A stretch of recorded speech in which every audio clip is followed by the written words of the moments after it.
Loh.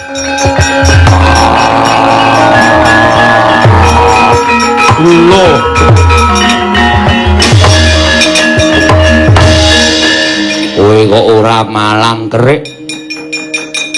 Tanganmu mbok bondo eneng mburi. Ketok yen to kowe sejatine wis kalah karo aku. Ayo, endi Dewi Werkudara? Wah. Katresnanku. Sayangku. Salam sayang. Sayangku. Ora ana wong sing iso gawe tentrem atiku. Ora ana wong sing iso gawe tentrem atiku. Kejaba mung sira wong ayu ingkang banget gawe ketenangan atiku lan tresnaku ingkang saktuhu ora bisa dingentengi. Aja dawa-dawa. Yen kula ukurane wis sementen. Piye, Tru? Mundur ora sampe lho. Wah. Ayo ndak emban ndak pondong. Ayo ndak emban ndak pocong. Pondong.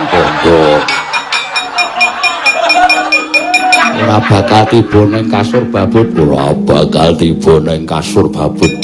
Mesti tiba ning mantul. Terus tiba ning mantul. Kok mantul? Tiba ning patenggan. Yayi musti kaning katresnan. Babar Dewi Arimbi. Wah, doa.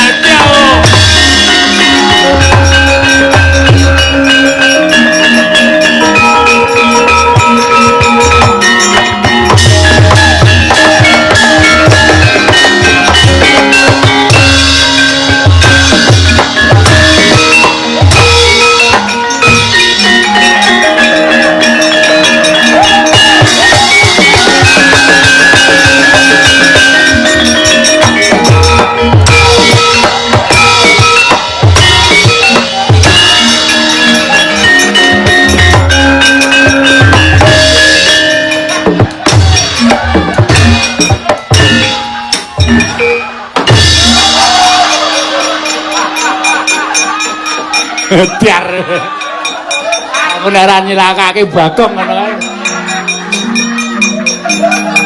Bajinget.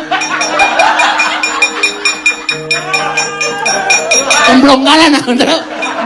Cemplung kalen. Siraku Mas Mistar ning ngontong kok. Ora kaya gejeglok ya, Tru. Oh.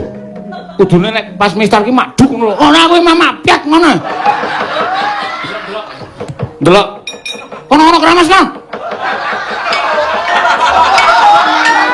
Ndas kono lomboke bareng.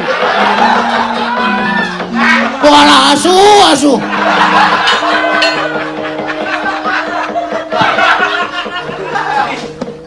Datang tiba teng kali, mak piek nganten.